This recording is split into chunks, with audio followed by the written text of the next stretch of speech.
Welcome back, trainers. So I was able to find myself 4 shiny Heatran, but we're gonna come across one little problem in this particular raid at the end, and I want to emphasize that it is not Niantic's fault this time. So I did plan to go around and duo this with my friend Rizzy here. As you can see, his team, he has a pretty nicely powered up Garchomp, and then he has a somewhat powered up Groudon, then a Rhyperior, Excadrill, Swampert, and then Kyogre. As you can see, they're not really powered up that much, and we were able to duo this. Yes, I have fully powered up Pokemon, but I just wanted to bring you guys this to show you if you do have decently powered up Pokemon yourself, and then you do have a friend who has Pokemon that are powered up, but not near the breaking points, but somewhat powered up to some degree, then duoing Heatran is going to be possible for you. This is a very nice legendary raid to duo currently because, for one, it's shiny, and two, it's 4 times weak to ground, enabling you to complete this with minimal amounts of people if you say have nobody in your area to play with and just a couple of you. So go out there, give it a shot. Ground type Pokemon are going to be your best option. As you've seen, I did have the Garchomp in the beginning. Personally think that that's going to be the best counter because of the resistances that it does have going on against Heatran. Groudon is going to be fantastic as well, of course. And then you have Excadrill. Rhyperior is going to be also fantastic. Probably your second or third best option, honestly. I personally am not using mine because the TM system is being absolutely horrible for me. I told myself I wanted to wait until they came out with online PvP to start using them again because I feel like they're going to announce a new PvP system alongside the Go Online PvP. But I just found myself being a little impatient. So I did use a few on my Rhyperior. It went to Superpower, which is ideal for PvP, but then it went back to Skull Bash, Superpower, Skull Bash, and I was like 5 TMs in at that point. I was like, you know what? We're going to leave Rhyperior out, and we're just going to go with the Pokemon that we do have right now. So this is going to be our first raid of the day. Like I said, we plan to go out and duo this for a while together just to accumulate the items and, you know, I guess collect the shiny here and there if we were able to actually get it, but that's not what I was set on, more for the items at this point. So we were able to clear this with a pretty good time, and now later on we were able to get Weather Boost, in which we were clearing it at 70 seconds. So take a look, we have a shiny, folks. Let's go, first one of the day. It's a really good feeling, but then we had this little issue where it started to load and load and load. And this is where I want to yet again say that it is not Niantic's fault. The game wasn't buggy. His game was perfectly fine. He was on another service provider, and I waited here. About 16 minutes is how much time was left on this raid. As you can see there on the clock, 17 minutes. So we stayed there the whole duration. My network was messed up. Unfortunately, I was not able to get back in. What we tried doing at the last minute was me hotspotting from his phone data, and it finally worked. But when it finally worked for me to get back in, the raid had vanished. So unfortunately, that's a shiny that had to go. Oh man, it really kind of stung. But as you're going to see, we did have legendary raid hour in which I was able to make up for that loss there. And as you can see, what we have on screen here, what is that? It's like an Articuno from space. So we'll talk more about that here in just a moment. But take a look at this weather boosted amazing Gible. We were checking it. We ran back to see if it was shiny. Nope, it's not, but it has great IVs. Let's watch that in slow motion. So the little Gible is like, no, you are not catching me today. Then the mom shark came in and is like, no, we're catching you. Get in the ball now. Let's go. So we were able to hit that excellent off the buddy assist on that weather boosted Gible here. My friend didn't get a shiny neither, but it's probably one of his best Gibles other than the lucky ones he does have. Take a look at that. Not bad whatsoever, with a high CP as well. So it is going to be going into the collection. Although when you do power up a Gible all the way to Garchomp, you probably want the best attack, best IVs possible that you can get. Now taking a look at some more of these raids here, we're not going to take a look at the duo anymore. You know it's possible, so just get out there, give it a shot, get yourself some items and some shiny Heatrans.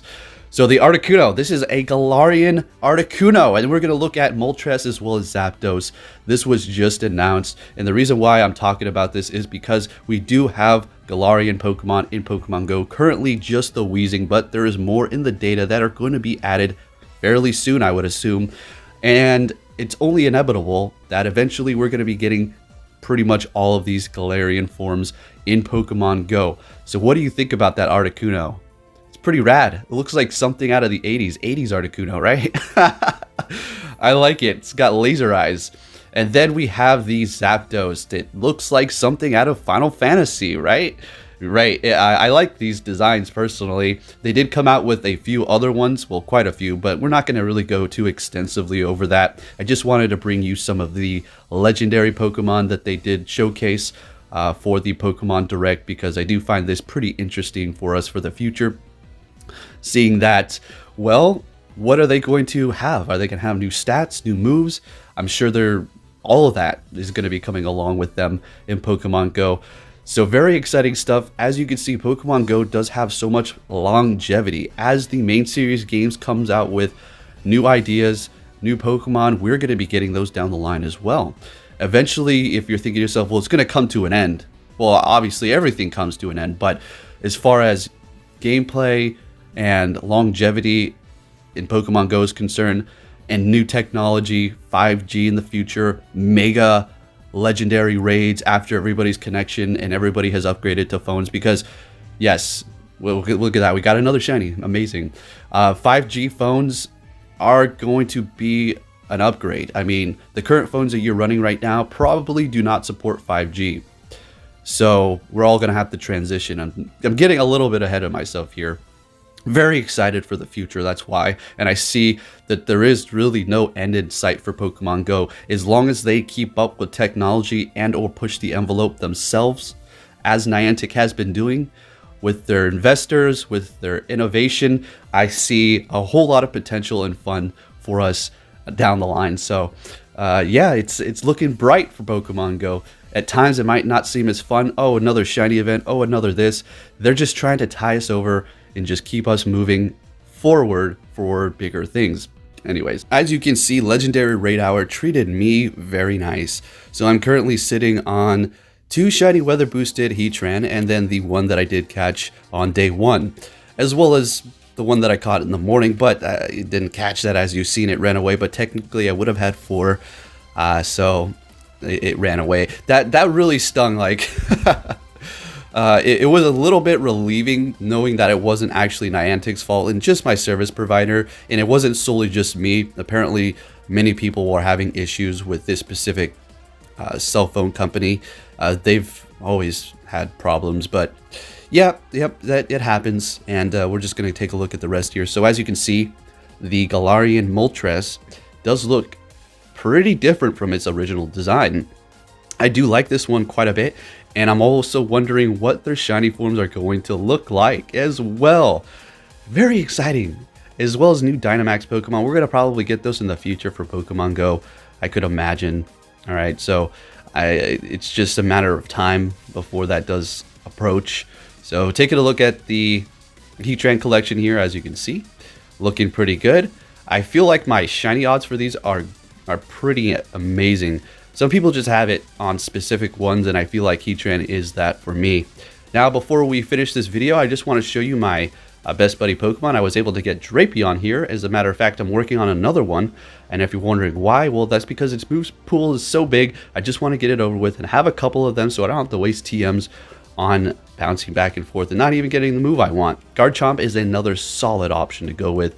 Seeing that they did release the shiny, more than likely no community day. They're just going to add on new moves for it, but we do have the possibility of getting some sort of raid day, who knows, in which it's going to have a special featured move and it can possibly be shiny, but that's just taking a shot in the dark. Don't hold me to it. And then we have Hydreigon, another good option. This is going to be for my master and raiding. So that should be pretty good later on, testing out that Bite and Dragon Breath. And then, of course, another one you cannot go wrong with, and that is going to be Mewtwo with Psy Strike. If you do have a Shadow Ball, I think that's also going to be pretty amazing to have as a best buddy, just to get a little bit more of a boost. Obviously, the best IVs you can get. And then that'll be performing pretty nice in PvP, as well as going up against raids with that Shadow Ball. And then Lucario, you can't fail, best fighting type. Let's go, Mega Evolution. Thank you for watching, trainers. If you enjoyed it, please give it a big thumbs up, and I'll catch you all next time.